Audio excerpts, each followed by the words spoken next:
Hello everyone, my self उत्तम सिंह चौधरी और आज की वीडियो में अपन कवर करेंगे 12th फिजिक्स का पोटेंशियल एंड कैपेसिटेंस का नेक्स्ट पार्ट। देखिए, लास्ट क्लास में अपन ने पढ़ा था कि डाइपोल पे टॉर्क कितना लगेगा, जो भी अपन ने ये डेरिवेशंस करे थे कि work done, electric potential energy अपन ने पढ़ा था last topic.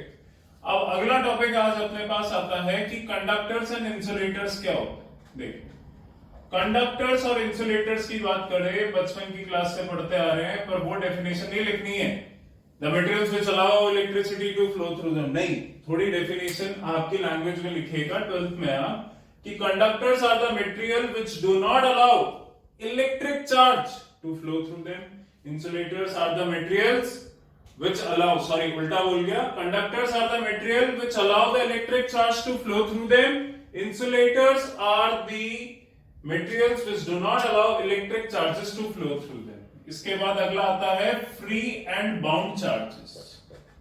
Free and bound charges, देखिए, फ्री चार्जेस मेटल में प्रेजेंट होते हैं। मेटल्स में क्यों? क्योंकि मेटल्स में electrons are loosely bound to the nucleus, loosely bound यानी लीस्ट फोर्स ऑफ अट्रैक्शन होता है। Therefore electrons are free, charges are free in metals, electrons are free in metals to move, therefore they are called as free charges. And in non-metals the electrons are tightly bound to the nucleus, therefore they are not free to move, therefore the charges which are present in insulator are called as bound charges. अगला topic आता है behavior of a conductor in when placed in electric field, कि अगर किसी conductor को electric field में रख दिया जाए तो उसके बिहेवियर क्या होंगे। सबसे पहले net electric field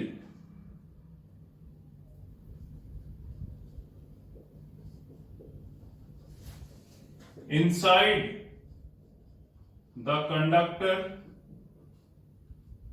is zero. देखो, ये एक इलेक्ट्रिक फील्ड है, ये इसका डायरेक्शन है इलेक्ट्रिक फील्ड का, सो ये पॉजिटिव,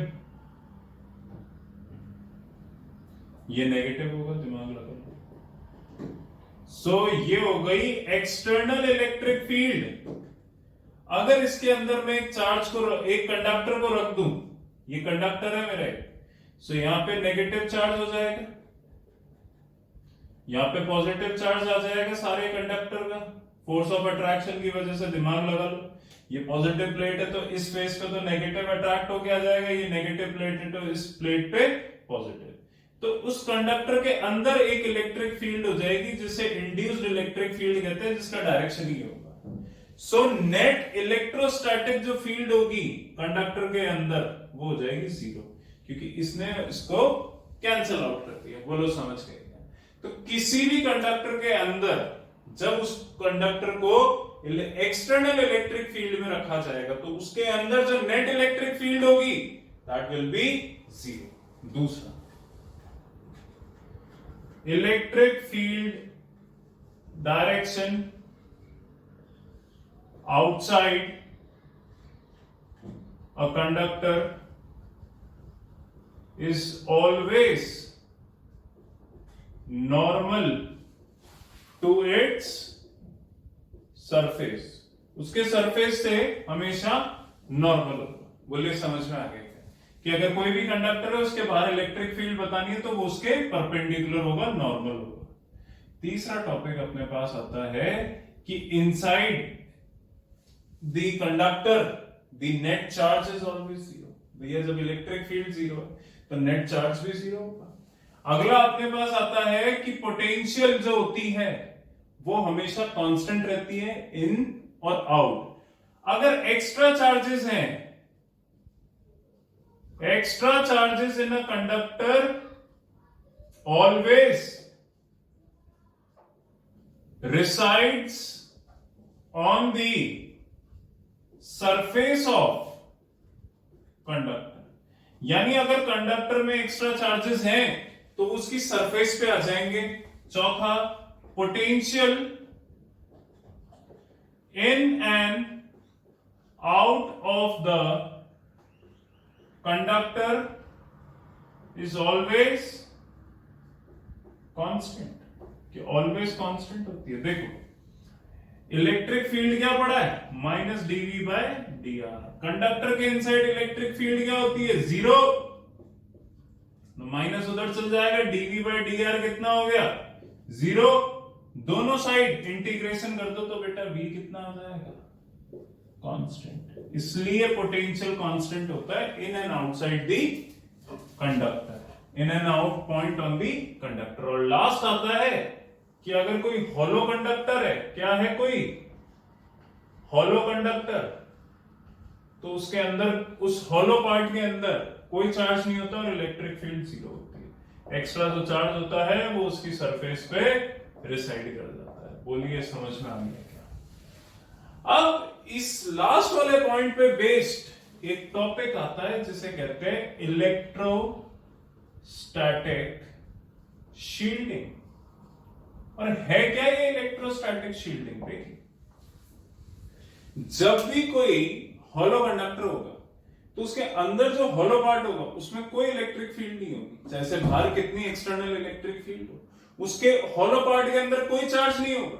सो इस फिनोमिना को इलेक्ट्रोस्टैटिक शील्डिंग कहा जाता है। The phenomena of having a zero electric field inside the hollow part of a conductor is called as, this phenomena is called as electrostatic shielding. इसके examples देखते हैं। एग्जांपल इसका सबसे पहला हो जाता है कि जब भी लाइटनिंग या थंडरस्टॉर्म हो रहा है तो एक पर्सन को शेल्टर शीट मतलब ओपन ग्राउंड में जाने की बजाय या किसी बड़े ट्री के अंडर जाने की बजाय अपनी कार में बैठ जाना चाहिए। Reason, because the metallic part जो कार का है वो क्या करेगा, वो इलेक्ट्रोस्टैटिक शील्डिंग का काम करेगा।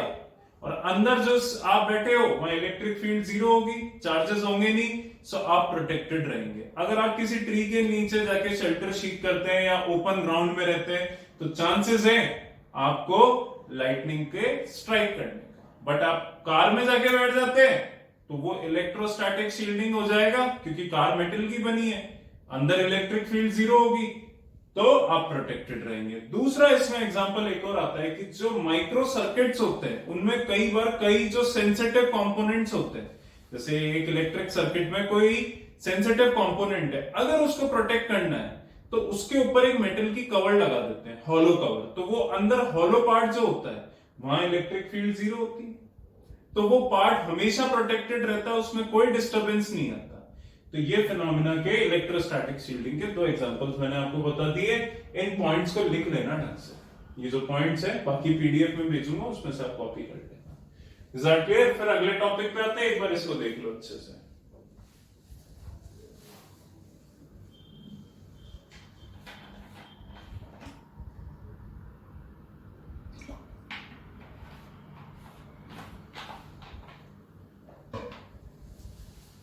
अब जो अगला टॉपिक अपना आता है उसको देख लो अच्छे से।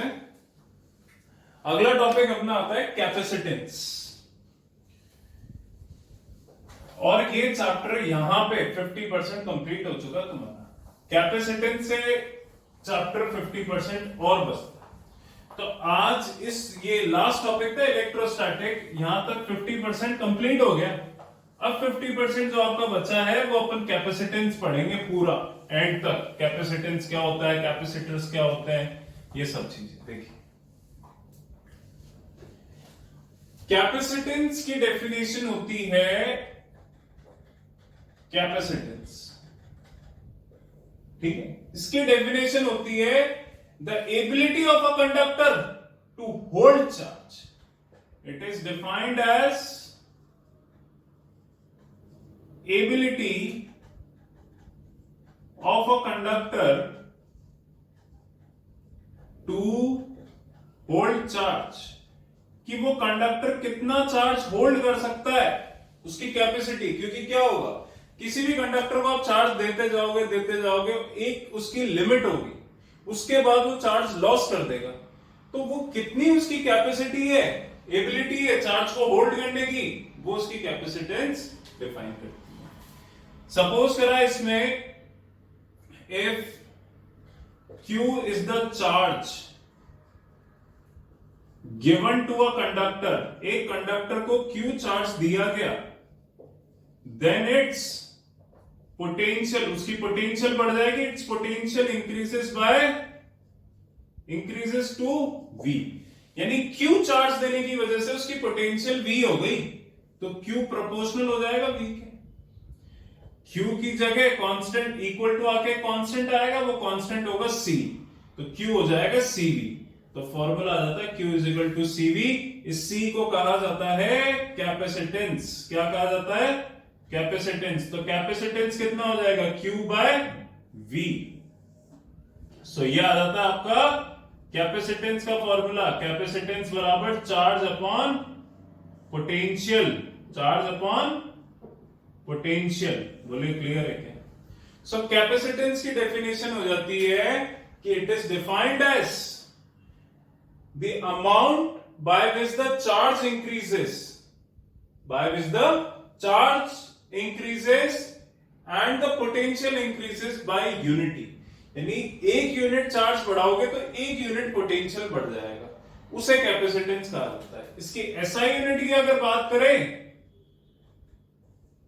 एसआई यूनिट देखो चार्ज की कूलम, इसकी वोल्ट, तो इसकी एसआई यूनिट हो गई कूलम पर वोल्ट, पर इसको कहा जाता है फेराड। क्या कहा जाता है? फेराड। एफ सिंबल होता है। इसकी छोटी यूनिट्स भी हो जाएगी, 1 मिली फेराड, 1 mf जिसको कहेंगे 10 की power -3 farad, 1 micro farad, 1 mu F जिसको कहेंगे 10 की power -6 farad, 1 pico farad, 1 pf जिसको कहेंगे 10 की पावर -12 फेराड। बोलिए क्लियर है क्या चीज? ये तीन इसकी एसआई यूनिट्स हो गई। डायमेंशनल फॉर्मूले की अगर मैं बात करता हूं तो ढंग से देखिए बेटा, कैपेसिटेंस किसके बराबर है? Q by V। Q क्या होता है? Q का डायमेंशनल फॉर्मूला क्या होगा? Current ampere into time, 80 volt को लिख सकता हूं work done upon charge, work done upon charge. Work done की होती है mL2T-2 अपॉन चार्ज की होती है 80। सो ये हो जाएगा a²T² अपॉन mL2T-2। तो इसका डायमेंशनल फॉर्मूला आ जाएगा बेटे m-1 L-2 T4 A2। बोले क्लियर है क्या? ये हो गया इसका डायमेंशनल फॉर्मूला। अब मुझे एक आइसोलेटेड स्फीयर की कैपेसिटेंस निकालनी है। Capacitance of N isolated sphere, एक स्फीयर की कैपेसिटेंस निकालनी है मुझे, और वो कैसे निकालेंगे? तो उसके लिए कंसीडरेशन कुछ पढ़ना पड़ेगा, वो पढ़ लो।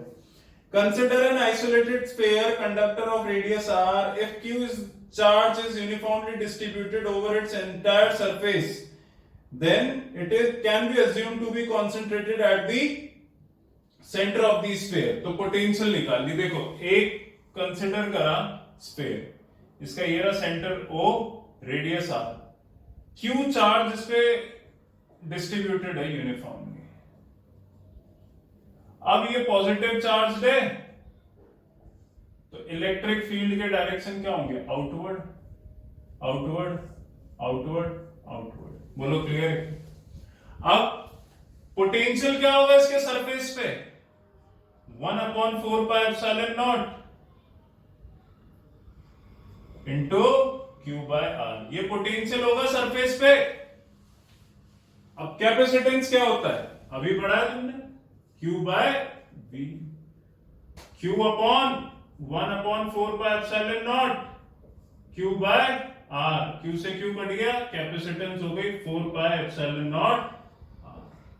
तो ये कैपेसिटेंस हो जाता है एक आइसोलेटेड स्फीयर का। किसी भी स्फीयर पे अगर कोई भी चार्ज प्रेजेंट है उसका कैपेसिटेंस होगा 4πε0 r। बोलिए क्लियर है क्या? ये था आपका कैपेसिटेंस। अगले जो पोर्शन है चैप्टर का, सेकंड हाफ जो चालू होता है, इसमें आपको कैपेसिटेंस के बारे में ही पढ़ना है। इसको डिटेल में पढ़ेंगे अपन। ये कैपेसिटेंस का बेसिक फॉर्मूला हो गया, ये एसआई यूनिट, डायमेंशन फॉर्मूला, एक स्फीयर का कैपेसिटेंस कितना होता है। एग्जाम्पल नंबर 32, 33, 34, 35 चार ही एग्जाम्पल है जो मैं आपको पीडीएफ भेजूंगा। 32, 33, 34, 35 ये चारों एग्जाम्पल्स आपको करने हैं। कोई डाउट हो आप मेरे से फोन करके कल पूछ सकते हैं। Is that clear? सो इसको कंप्लीट करें और कोई भी डाउट आए तो आप मेरे से पूछ सकते हैं। Thank you so much.